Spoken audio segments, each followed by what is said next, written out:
안녕하세요. 말씀을 품고 말씀을 살아내는 바이블 1189 143번째 날, 오늘은 민수기 21장입니다. 민수기 20장은 앞장이었던 19장에서 갑자기 38년을 건너뛰어서 아론이 죽는 출애굽 마지막 40년째가 되는 해로 바뀌었는데요. 민수기 20장에서 아론이 죽는 시점을 성경은 출애굽한 지 40년이 되던 해 5월이라고 기록하거든요. 그리고 민수기가 끝나고 모세의 유언이 기록된 신명기 1장은 출애굽한 지 40년이 되던 해 11월에 모세가 죽기 한 달을 남겨두고 백성들에게 유언처럼 율법을 설명한다고 이야기합니다. 그러니까 민수기 20장부터 민수기가 끝나는 마지막 장까지는 광야 생활 40년의 마지막 해, 그것도 6개월여간에 벌어진 일들을 기록하고 있다고 보시면 됩니다.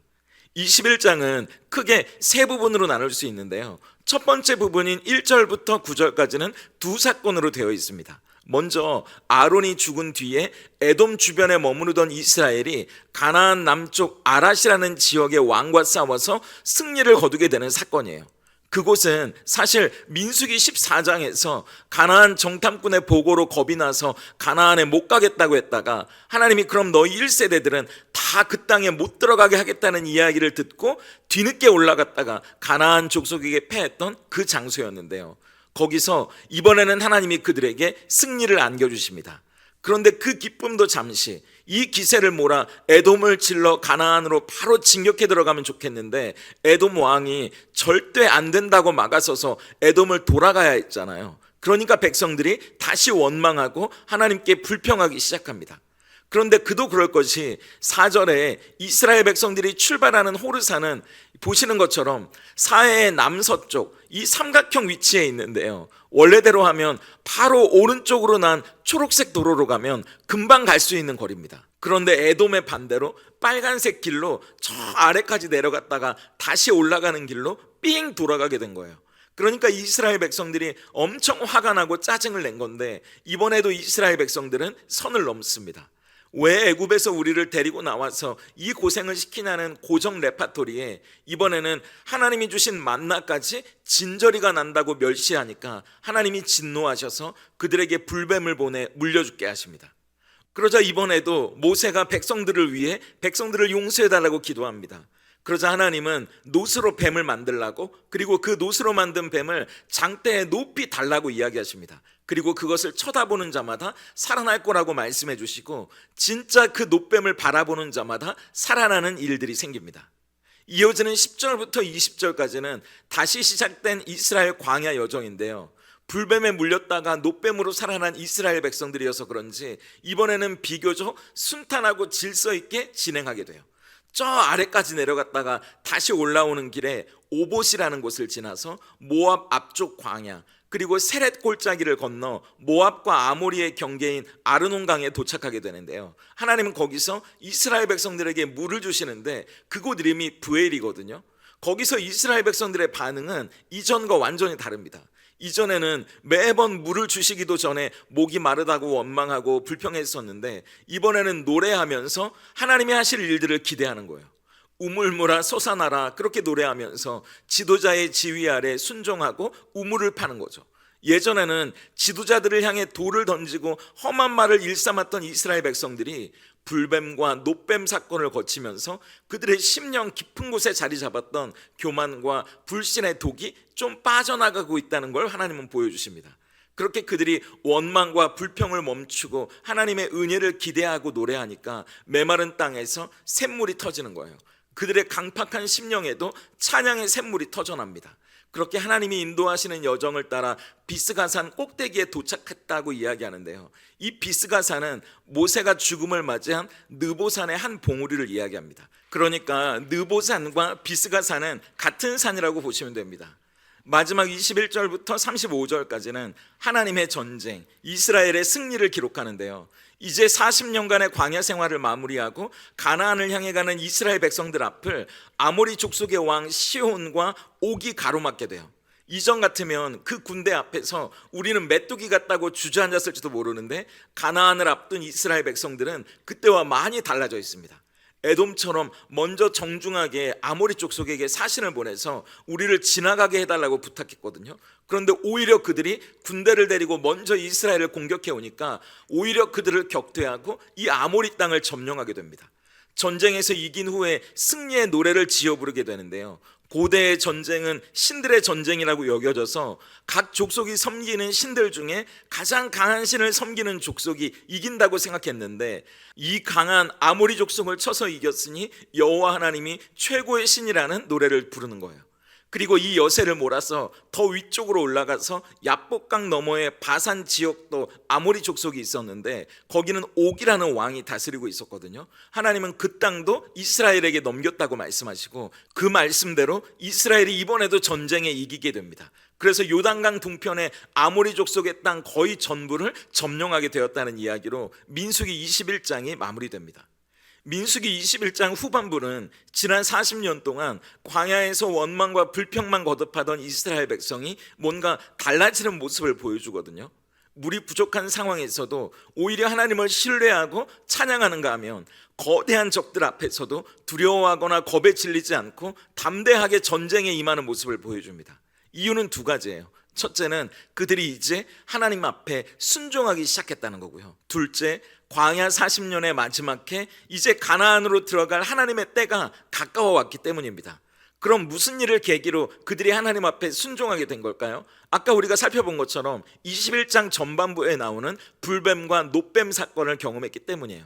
이미 우리가 살펴본 대로 1절부터 3절까지는 하나님이 그들에게 승리를 주셨는데 승리의 기쁨도 잠시, 에돔 때문에 굳이 먼 길을 삥 돌아가야 하는 상황이 되니까 다시 짜증과 원망을 부리기 시작하잖아요. 그런데 아까 말씀드린 대로 이번에도 그들이 선을 넘었죠. 5절을 보세요. 백성이 하나님과 모세를 향하여 원망하되 어찌하여 우리를 애굽에서 인도해내어 이 광야에서 죽게 하는가? 이곳에는 먹을 것도 없고 물도 없도다. 우리 마음이 이 하찮은 음식을 싫어하노라 하매. 늘 똑같은 레파토리인데 이번에는 거기에 더해서 하나님이 지난 40년간 매일같이 그들에게 내려주셨던 일용할 양식이자 하나님의 은혜였던 만나를 하찮은 음식이라고 폄하해버립니다. 그건 하나님의 은혜를 값없게 여기고 멸시하는 것과 같은 거잖아요. 그러자 하나님이 그들에게 불뱀을 보내서 물게 하시고 많은 사람들이 죽게 되는 일들이 일어나는 거거든요. 우리는 이 이야기를 통해서 우리가 먼저 뱀에 물린 자라는 사실을 깨달아야 한다는 걸 알게 됩니다. 하나님은 왜 전갈도 아니고 늑대도 아니고 불뱀을 보내신 걸까요? 뱀은 죄의 상징이잖아요. 우리 안에 있는 원망과 불평, 하나님을 믿지 못하는 불신, 더구나 하나님의 은혜를 멸시하는 모습이 결국에는 하나님께 죄를 짓는 거라는 걸 보여주고 싶으셨다는 겁니다. 그리고 그 죄는 결국 우리를 집어삼키고 우리를 물어서 죽게 만드는 원인이라는 걸 보여주고 싶으셨던 거예요. 그렇게 뱀에 물려 죽어가는 상황이 되면 사람들은 본능적으로 자기 힘으로 살아남으려고 어떻게든 발버둥치게 돼 있잖아요. 상처 부위를 동염해 보기도 하고 독을 빨아내려고 애를 쓰기도 하고 어떻게든 해독제를 찾아 사방을 헤매기도 했을 겁니다. 하지만 하나님이 보내신 이 불뱀의 독은 너무나 치명적이어서 그 어떤 인간적인 노력도 소용이 없었어요. 그래서 많은 사람들이 죽어간 거죠. 그런데 하나님은 이게 바로 죄의 본질이라고 말씀하십니다. 우리도 마찬가지예요. 죄의 문제를 해결하기 위해 나름의 노력들을 하거든요. 착한 일을 해서 죄를 덮어보려고도 하고요. 종교적인 열심으로 이 죄책감을 씻어내보려고도 합니다. 아니면 아예 죄를 외면하고 괜찮은 척 살아가게 되죠. 그런데 이 모든 시도는 이미 우리 온몸에 퍼진 독 앞에서 상처에 반창고 하나 붙이는 것처럼 무력할 뿐입니다. 하나님께서 불뱀 사건을 통해 이스라엘에게 그리고 오늘 우리에게 가르쳐주고 싶으셨던 첫 번째 진리는 이거예요. 우리의 힘으로는 결코 이 죄의 독에서 벗어날 수 없다는 겁니다. 우리는 전적으로 무력하다는 거예요. 우리 안에 해결책이 없다는 걸 말씀하십니다. 그래서 우리의 유일한 소망은 우리 안에 있는 게 아니라 우리 밖에서 와야 한다는 거예요. 우리도 매일 원망과 불평 속에 살고 하나님의 은혜를 저버리는 참 못나고 연약한 사람들 아닙니까? 우리의 힘으로는 안 돼요. 그래서 누군가 이 사망의 몸에서 나를 건져내야 한다는 겁니다. 우리의 죄와 허물을 해결하는 길은요, 우리가 더 거룩해지거나 더 나은 사람이 되거나 더 많은 업적을 쌓는 데 있는 게 아니고요, 오히려 우리의 가장 큰 수치와 이 죄를 정면으로 마주하는 데 있어요. 우리 안에 해결책이 없다는 걸 인정하는 것에서부터 출발합니다. 그걸 깨닫고 고백하는 사람들에게 주시는 하나님의 해결책이 바로 하나님의 은혜를 바라보면 산다는 거예요. 하나님은 뱀에 물려 죽어가는 사람들에게 특이한 처방을 내려주시잖아요. 8절을 한번 보세요. 여호와께서 모세에게 이르시되 불뱀을 만들어 장대 위에 매달아라. 물린 자마다 그것을 보면 살리라. 무슨 약초를 주셔서 먹거나 바르도록 하시는 게 아니라 놋으로 뱀을 만들어서 장대 위에 높이 매달아 달고 그걸 쳐다보면 살게 될 거라고 말씀하십니다. 사실 불뱀에 물려 죽어가는 사람들에게 뱀은 징그럽고 두려운 공포의 대상 아니었겠습니까? 저는 쥐가 그렇게 무섭고도 싫거든요. 뱀은 별로 저한테 무섭지 않은데 쥐만 나오면 소리를 지르고 너무 끔찍해서 쳐다보지도 못하거든요. 어떻게 보면 이스라엘 백성들에게 뱀도 그랬을 거예요. 나를 문 바로 그 뱀이잖아요. 그런데 하나님은 약초도 아니고 멋진 깃발도 아니고 쳐다보기도 싫고 끔찍한 이 불뱀을 놋으로 만들어서 매달아 올리고 쳐다보라고 말씀하십니다. 그 이유는 첫째, 그들이 저지른 죄가 어떤 결과를 맞이하는지 보여주고 싶으셨기 때문이에요. 아까 우리가 살펴본 대로 우리는 우리가 죄를 짓는다고 생각하지만 사실은 죄가 우리를 집어삼키는 거잖아요.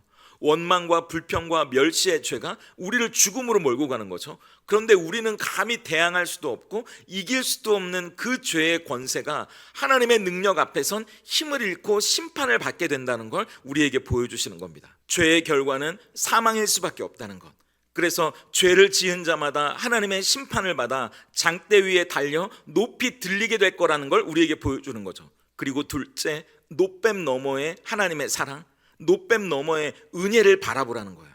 여기서 쳐다본다, 바라본다는 말이 히브리어로 나바트인데요. 이건 그냥 힐끔 눈길을 주는 정도가 아니고요. 주의 깊게 간절한 마음으로 쳐다본다는 뜻을 가지고 있습니다. 하나님은 대충 쳐다보는 게 아니라 거기에 내 생사가 달려있다는 마음으로 그렇게 바라보라고 말씀하세요.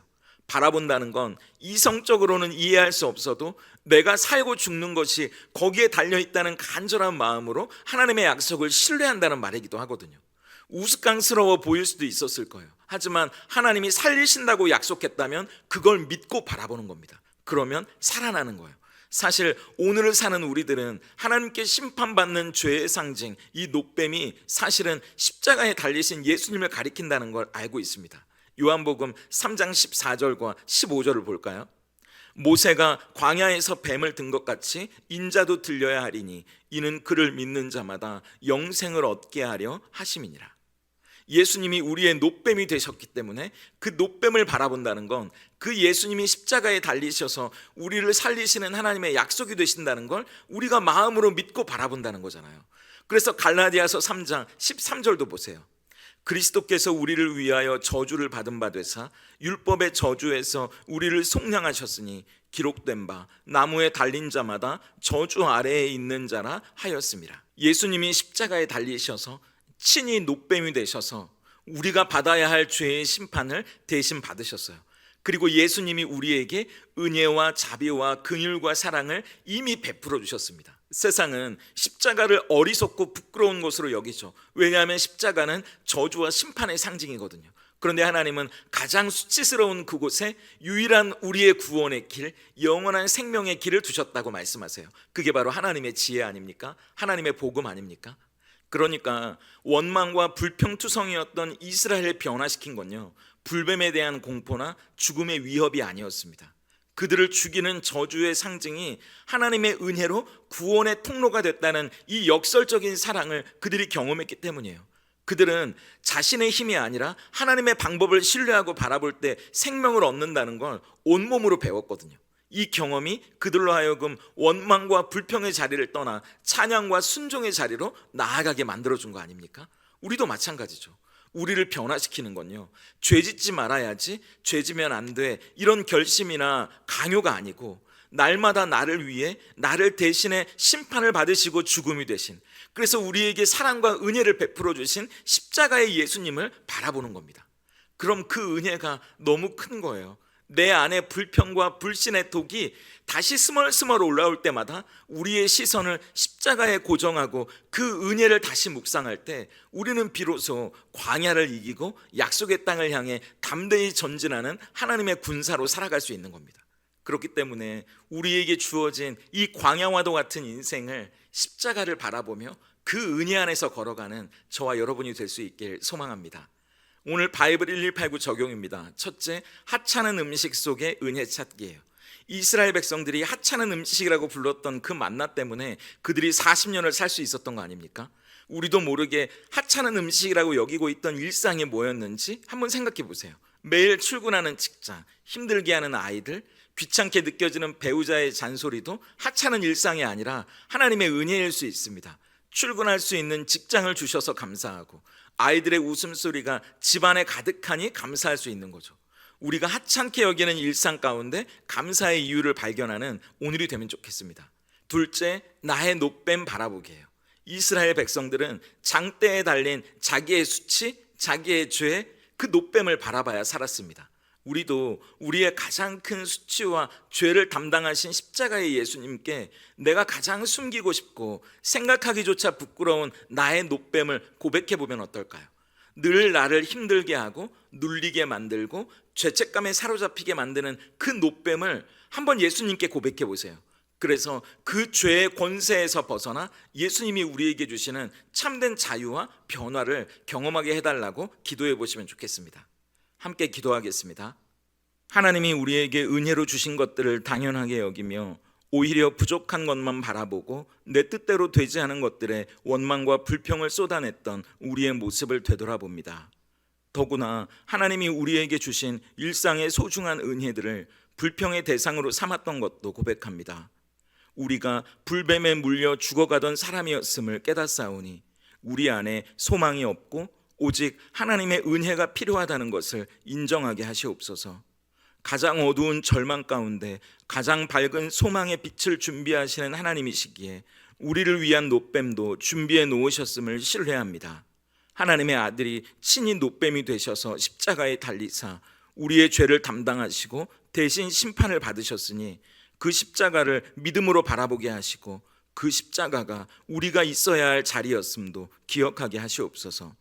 그리하여 그 십자가가 이미 우리가 얻은 자유이며 우리에게 주어진 은혜임도 기억하게 하셔서 그 십자가를 바라볼 때마다 더 이상 원망과 불평의 노래가 아니라 믿음의 노래, 승리의 노래를 부르길 소망합니다. 우리 앞에 거대한 아모리 족속 같은 문제를 만났을 때에도 두려워 주저앉는 옛사람의 습성을 버리고 여호와께서 이기셨다 선포하며 담대히 전진하는 하나님의 군대로 힘차게 살아가게 하시옵소서. 그리하여 우리 안에 가득한 세상의 독은 빠지고 하나님이 채우시는 은혜로 살아가는 성도님들 되게 하시옵소서. 예수님의 이름으로 기도드립니다. 아멘.